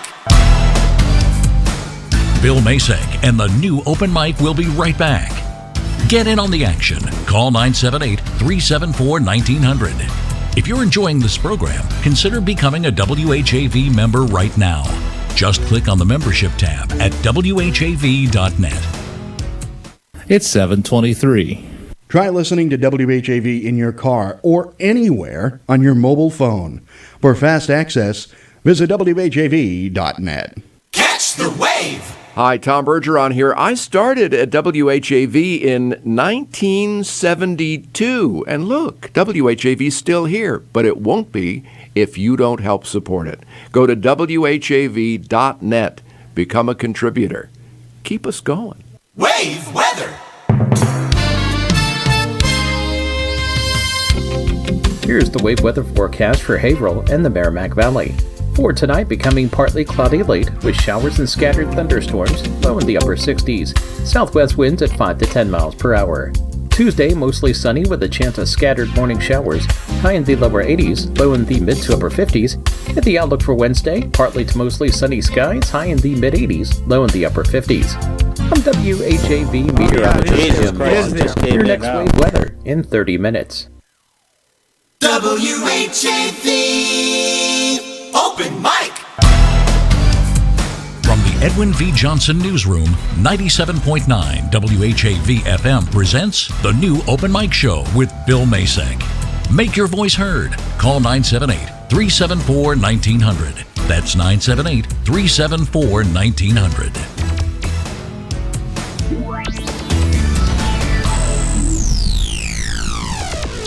Okay, we are back on the open mic right here at WHAV. We've gone into the production studio because of some kind of technical glitch that we were experiencing, but that doesn't stop us, right, Alexandra? We're going to share this mic. It's going to be fine. That's right, absolutely. Well, okay. I like the setup. Bill, all right, come right in. Right Shaboom. We can sing. Should be a barbershop quartet. That's it.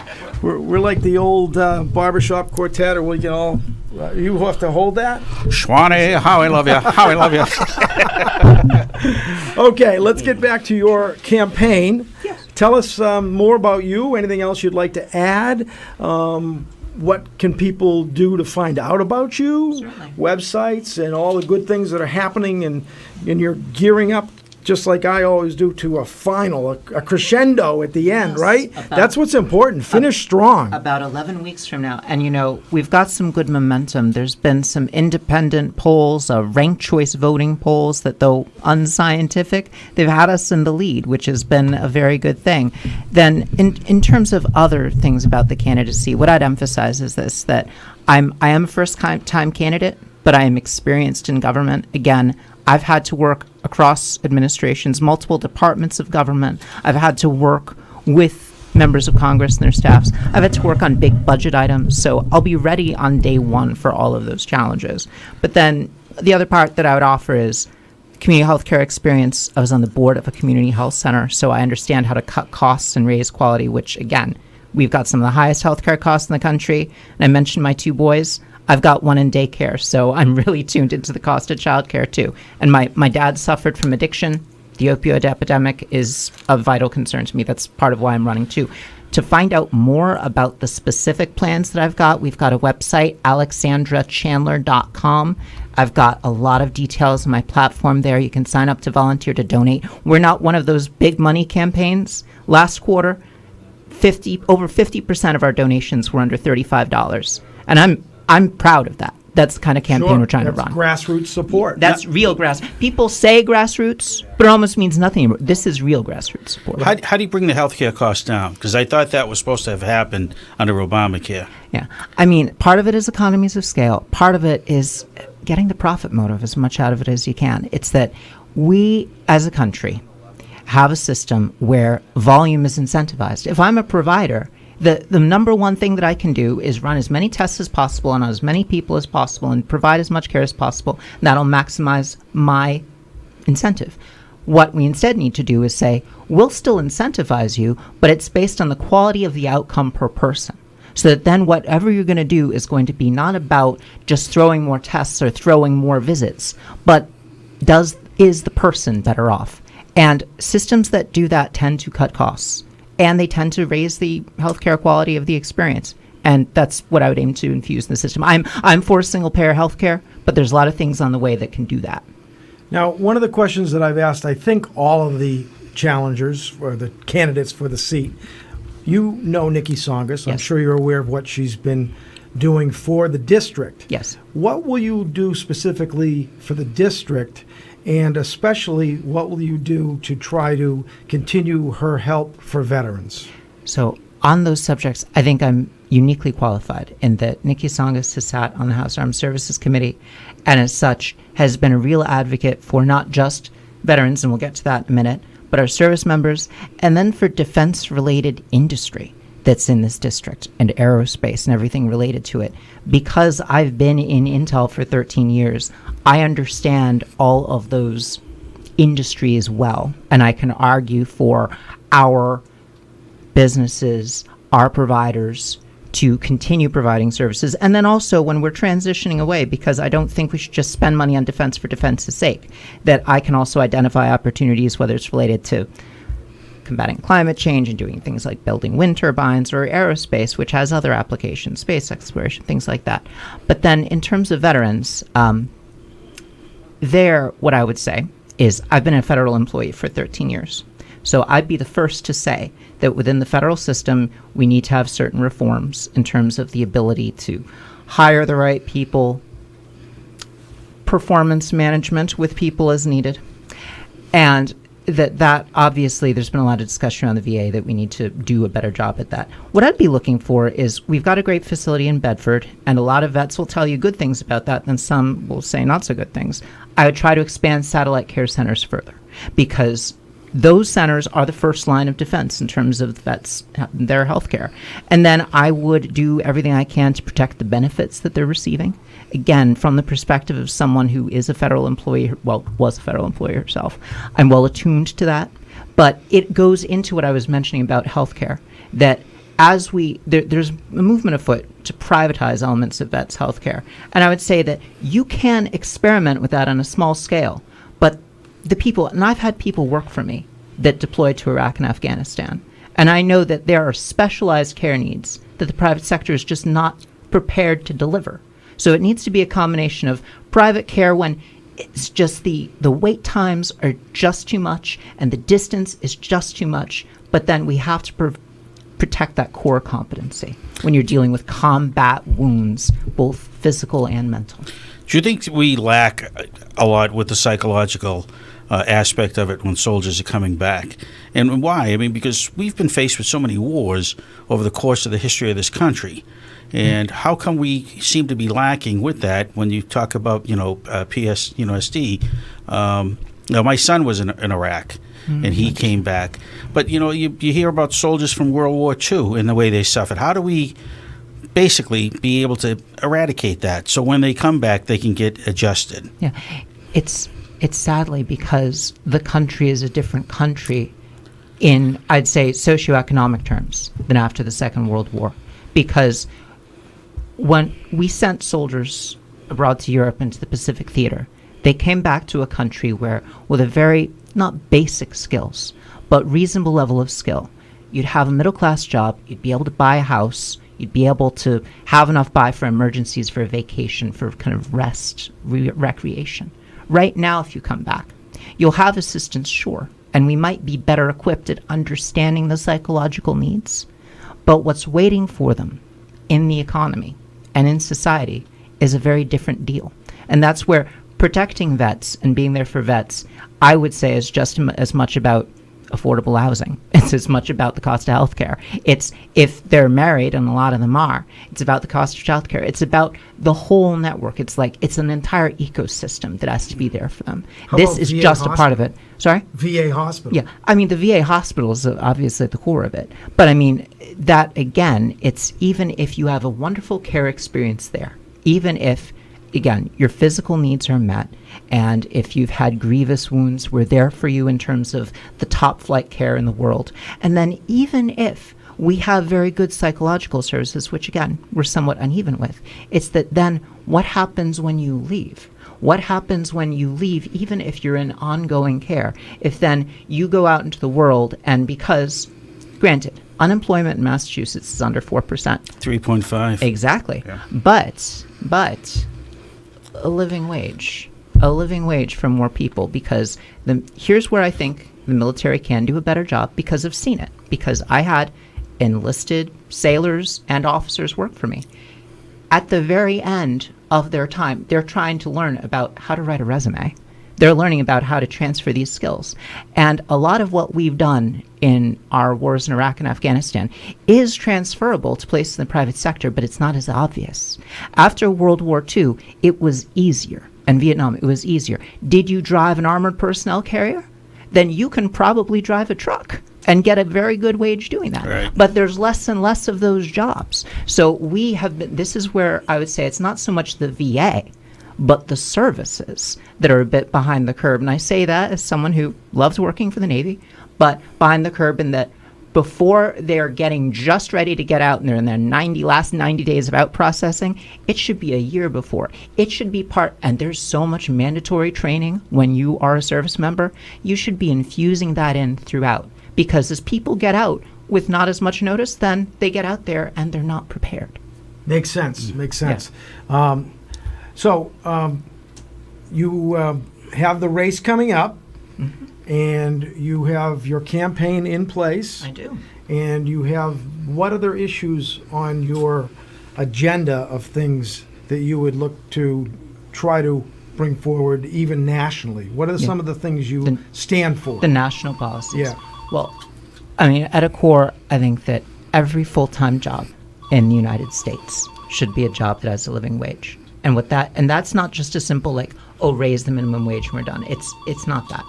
I see an entire basket of policies, and this is not just about Haverhill. You've got to think about other parts of the 3rd District where Haverhill has come along pretty well in many ways over the last few decades, but there are places that are a bit more stagnant. And this is where I'd look to things like a federal job guarantee, taking a page out of the old WPA to jumpstart it, where you can at least, if all else fails, and you have been looking, that you can turn to the federal government for a job. But then in addition to that, what I would also be looking to is, I mentioned the cost of childcare. I think that what we can do is we can repeal the overwhelming share of the recent Trump tax cut, which went overwhelmingly to the wealthy. You preserve little bits of that, like opportunity zones, which Haverhill benefits from. But what you do is reinvest that and some strategic cuts in defense with things like capping the cost of childcare at 10% of a family's income. I know this in that I've got 2 kids, and we had to make the calculation. We are making the calculation as we speak to wait on having a 3rd because the cost of childcare. And so many families are in that.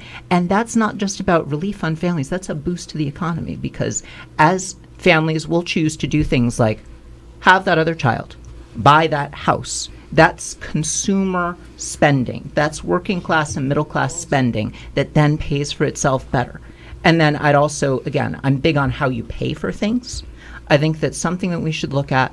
We already have to fund the SEC a financial transaction tax that people barely even notice. It's about a few hundredths of a percent. A lot of other countries, including Great Britain for quite a while, do a tax at 0.01%.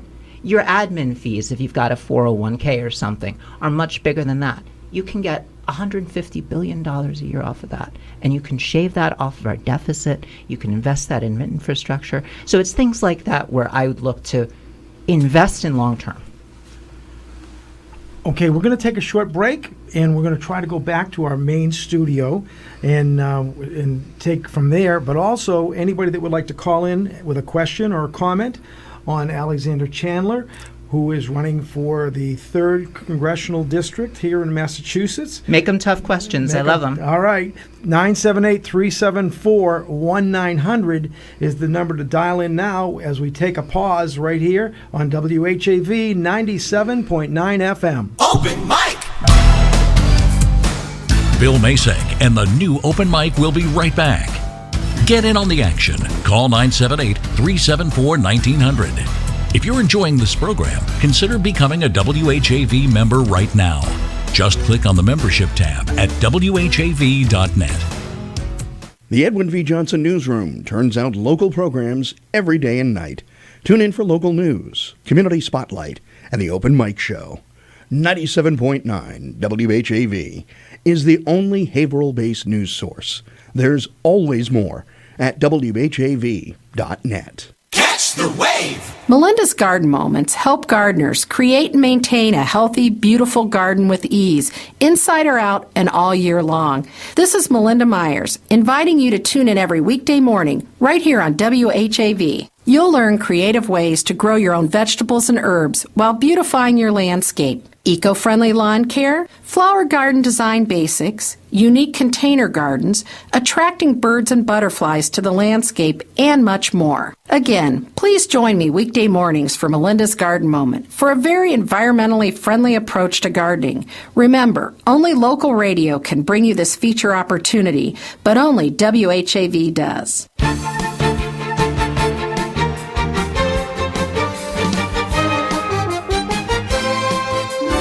WHAV Open Mic. From the Edwin V. Johnson Newsroom, 97.9 WHAV FM presents the new Open Mic Show with Bill Masek. Make your voice heard. Call 978-374-1900. That's 978-374-1900. Back on the new Open Mic here at WHAV. We are here just until 8 o'clock. Alexandra Chandler is our guest for the balance of this hour. We have about 20 minutes, and we're talking about Alexandra's campaign for Congress. She's running for what we affectionately call the Nikki Tsongas seat. Indeed. And you've really had a lot of great, well thought out comment about your positions and what you stand for, and let's keep it up. Yeah, and I mean, I think it might actually help because we were just talking now, since we do have some time, in addition to all the details and the policies, a bit more about who I am and why I'm here, I think might illuminate some of this. Sure. That the reason why I did all this Intel community work in the first place and how I got into it was I was a law student in New York City on September 11th, 2001. NYU? Nope, Brooklyn Law School. Okay. They gave me a scholarship and a subsidized apartment, so they won. And I was there, and the woman who at the time was my girlfriend and is now my wife and the other mother of those two adorable boys was on a subway train under Lower Manhattan. Ooh. If you know New York City, Yeah. it was the Brooklyn Bridge City Hall stop under there on a 4 train. And I spent a few hours not knowing if she had made it. And I am not ashamed to say I screamed, I cried, I begged God. And the other part of it is that it was the 7th anniversary of my father's death. So I was saying, not again, in the midst of all of that. Wow. So what I did was I promised myself, I promised God, the universe, that I would serve in some way if she came back. So I applied to agencies with acronyms because I had majored in Russian foreign policy. I spoke Russian. I knew where countries that end with Stan are. And the Office of Naval Intelligence accepted me. And that's how I got into that line of work. Very interesting. We do have a call. And Please. If you probably want Headset to put the time. headset on so that you can hear the caller. And let's go to our first call right here. Please. On the new Open Mic on WHAV. Hello, caller. Hi, guys, girls. How are you? Good. How are you? Good. Thanks for your service there, kid. You've been around. Thank you. Thank you very much. I come from a military family. There was 8 boys and 4 of us served, and My goodness, thank you. you know, Sound like the Sullivans. That's how we were brought up. But anyway, I've got a question. Let's see. Oh, how about Billy? You might remember this. Chandler's Auto School, 14th Ave. I do remember Chandler's Auto School, yeah. But anyway, that Walnut Square was built in 1898. My grandfather went to school too. There. Oh, wonderful. Okay, I've got a question. Please. I don't know if you know anything. I'm sure you've heard about it. What is Alexandra? Yes. Social Security WEP, windfall elimination process. What do you know about it? I know that what that does is the windfall elimination provision, whereby if you are in certain public sector professions, that then you're not eligible for Social Security because of the job that you've had. Well, and no, I have a modest retirement from Essex County Retirement. Right. And I had 40 quarters, and Social Security. So my Social Security is cut in half. Yeah, and I do not think that it should be. And I think I support an elimination of that provision. I've heard. Oh, that's please. good. I don't know if you get on board with Richard Neal, and he's Democrat. Him and Bradley out of Texas are the two guys pushing for this Social Security, the reform itself. Yes, and I think that it's something that we can pretty easily pay for by repealing the cap on Social Security earnings tax, whereby if you make more than 120, it's 126, 127 right now, thousand a year, you can be a billionaire and you're paying the same amount into Social Security tax as a middle-class family. And I think that we remove that cap and we do that, we stabilize the system, we can eliminate that provision, and I think that that's just fairer and it honors the promise that we've made. Yeah, I don't think it should be totally, I know I wouldn't get all my money. No, but at least they're working on something. Yes. Giving us something. At the very least, some sort of sliding scale. Yeah, it's going on for a long time, and they've been fighting for a long time. It's contained in HR 711. Yeah, and the other part of it is that I think that when you've got more and more people, that they don't spend careers just in one place, that you've got people who bounce from job to job every 5 years, 6 years, and we want to encourage more people that have good skills into public sector jobs, whether at the state or local level, other kind of county authorities. And if you go in saying, if I stay too long, it's going to jeopardize my Social Security benefits, and I'm already worried enough about the future, we're going to have even more of a problem with recruitment and retention. Well, I appreciate it if you could, help these guys out in some way, because you're definitely going to get my vote. And thank you, sir. I have a big family, so and most of us vote. And what do you think of? You think it says here, it would create an annual rebate for existing retirees? That's what it would do. While creating a new Social Security formula for all public and private sector retirees. By eliminating that provision, yeah. What do you think? You think Dennis Rodman is actually helping us? Is this just a circus? Yeah, if it in any way reduced the tension so that neither Kim nor Trump blew up, I don't have a problem with it. I don't have a problem with it. It's a sideshow to me. The key is though I do not think that this was a wise path to go down to have the leaders meet, because I think that we gave up concessions that we could have used later to get things from North Korea. Yeah, I'm glad that we've gone from fire and fury to this. I'd rather be at this than fire and fury. Yeah, I didn't think it was too good of an idea. I appreciate your time, guys and girls. Thanks, and have a nice night. Thanks for listening, and Thank thanks you, for caller. calling. Thank you so much. Well, before World War II, Babe Ruth went out over to Japan. Right. Spent time over there. Yeah. In fact, when they attacked Pearl Harbor, he went crazy. Any memento that the Japanese people gave him, he threw out the window. He said, "How could they do this to us?" Yeah, sure. Yeah. But celebrities helping out, I mean, that's always good. Well, I mean, hey, Dennis Rodman, you never took him seriously because he'd always dress in some sort of costume. Always good for a game of pickup basketball. Yeah. Yeah, wearing a wedding dress makes it interesting. Dennis, I don't. How do you eat with that big thing in your lower lip, though? But hey, what can I say? There must be to each his own. There must be certain foods that it's I'm dangerous. not saying, Yes. if that's his thing, that's okay with me. Yep. It doesn't interfere. It's a free country. That's right. Sure is. So we're okay with that. Yeah. Well, it was. That's a very interesting call he just made. Is anything in Washington happen without conditions or buts or, but if you're gonna. But this applies to this select group, and this is for those people that earn this amount. Can we do something simple? Well, not anymore. Yeah. I've been saying even for local and state, we should have 1 year, at least start with 1 year, where you can't pass any new laws or regulations. All you can do is cut and weed, because there's so much conflict and confusion between different things that have passed. They don't speak the same. They do create conflict, and there's a need for somebody sometime sooner or later to go in and start to clean up those things. Yeah, I mean, I think there's a place for that.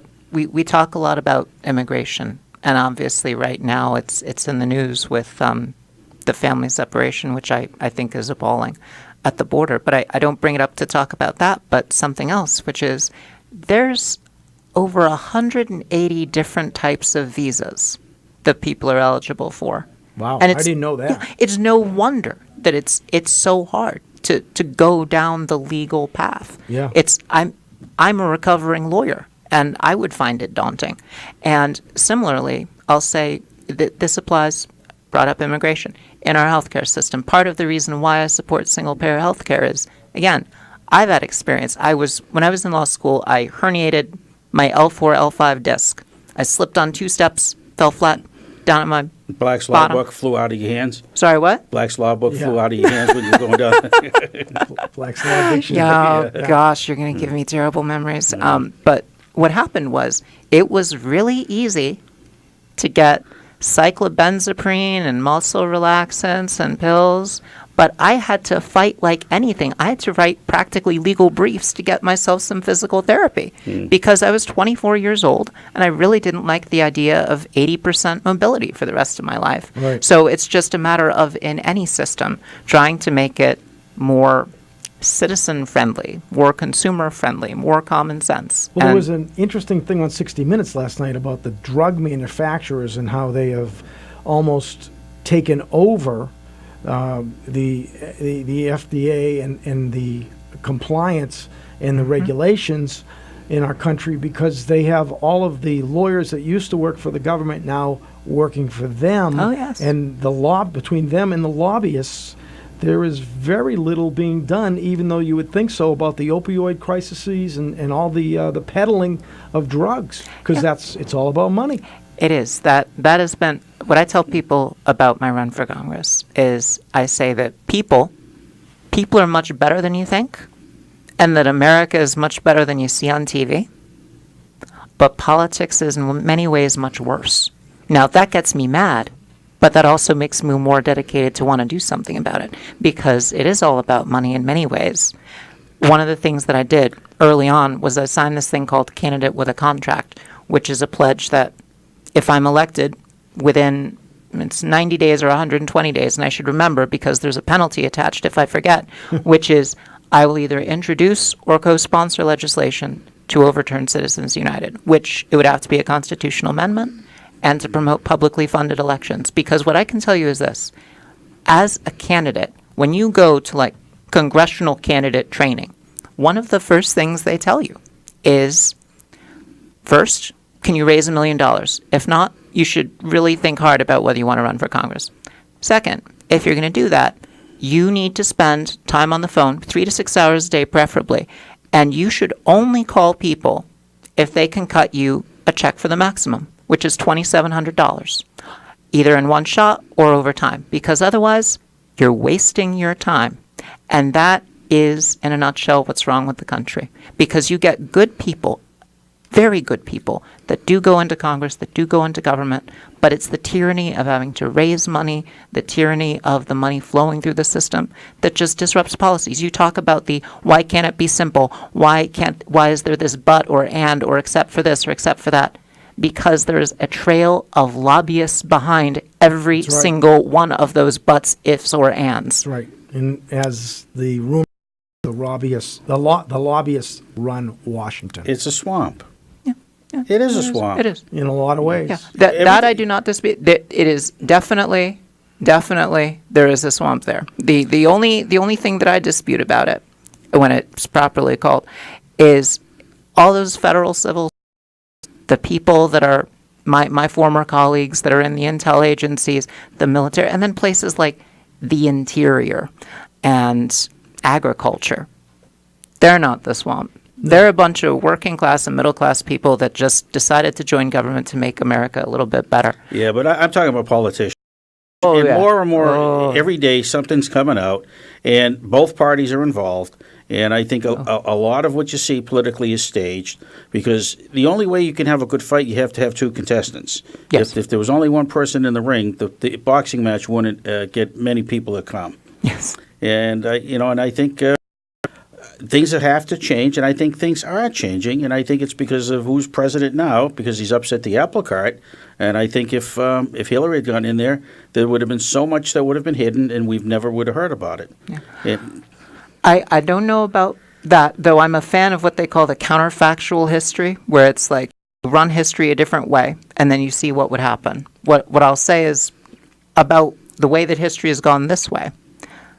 Trump definitely fulfilled a need that was out there to disrupt the system. What I've tried to do, and this is where you learn things when you're on the campaign trail, which is you've heard what I've talked about. Some of my policies are really, really liberal and really progressive. I've had Trump voters come up to me and say, you know what? I like you because you're also outside the system. You know government, you have experience, but you are not of the political system that has failed us, and I'm going to vote for you. So that's part of why I acknowledge that there's a need to disrupt the system. I would just go about it in a different way than the president has. So you were involved in intel, so you must have had certain security clearances and so forth. I have to ask you, Area 51. I knew it was coming. Sorry, you know how that goes. I would have to take this pen and you'd have to look into the bright light if I told you. See, Bill, it's true. No. If she would say, no, there's nothing there, then I would have gone home and not have any nightmares anymore. It wasn't my area. They compartmentalized that stuff pretty well, so. Well, we probably shouldn't go down that road any further. No, we will. We'll talk about that another time. Yeah, I'm not far away. Have me back. Yeah, absolutely. We still have 5 minutes to go, so I don't want to take you off the course. Anything you would like to also add about yourself, your message? We're talking with Alexandra Chandler. She's from Haverhill, and she is running for Congress. In case you didn't know, now you do. So you should. How many contestants are there? I know some defected just before. I think it's down to maybe 8 or 9? 9 or we 10. have 13. Didn't some drop out? We have 10 Democrats. Oh, okay. 2 independents and 1 Republican. You're counting all parties. Yep. Yeah, we were just talking about on the 10 Democratic Democrats. Yes, let it be said. I acknowledge all parties. Yeah. Well, but the winner of the Democratic side is going to win it all. I do not take that as a foregone conclusion. Well, I tell you what, I guarantee if you win on September 4th, you will win in November, and when you do, you have to invite Bill and I down to Washington, D.C. I want to sleep in the Lincoln bedroom. Well, that not with Billy though, just by myself. Well, you see, that's part of that whole everything. I you have to pay what though? Bill Clinton, he charged for that. Yeah. It was the Motel 6. Yeah. I just don't think I have that kind of pull in the White House to be able to pull that off for you. Not But for starters, huh? No, you have to work your way up to that. But well. no, but I don't take it for granted. The way I see it, you can't. Yeah, this district, there is definitely a hunger out there for different and for outside the system, I would say. And the other part of it is that Rick Green is a very talented politician. I've come across him on a number of times, and part of the argument that I'm making in the primary too is an electability case, because I think I've got some good stories to tell vis-a-vis him. I mean, one of the things that I offer up is the community health center that I helped run for 5 years. I was on the board, ended as the vice chair. I helped turn it around for bankruptcy, and I had to do things like worry about a payroll. I had to make hard choices to save the place. We serve 12,000 patients a year, and I had to look people in the eye that we restructured and we had to let go.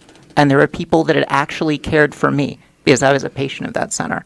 So I can talk about business, dollars and cents, that kind of responsibility, and frankly, the whole realities of being a middle-class person. I think I've got something unique to share there because, again, you look at Congress. We've been talking about what Congress is and who is there, and you don't have many people who have to worry about afford the third child yet. What about the student loan payments, the daycare costs? That's something that I think I have a case to make there. And I think it's important that you do have that experience. Yeah. Not that I'm looking to have you go through pain and trials and tribulations, but you can relate then to what the average person is.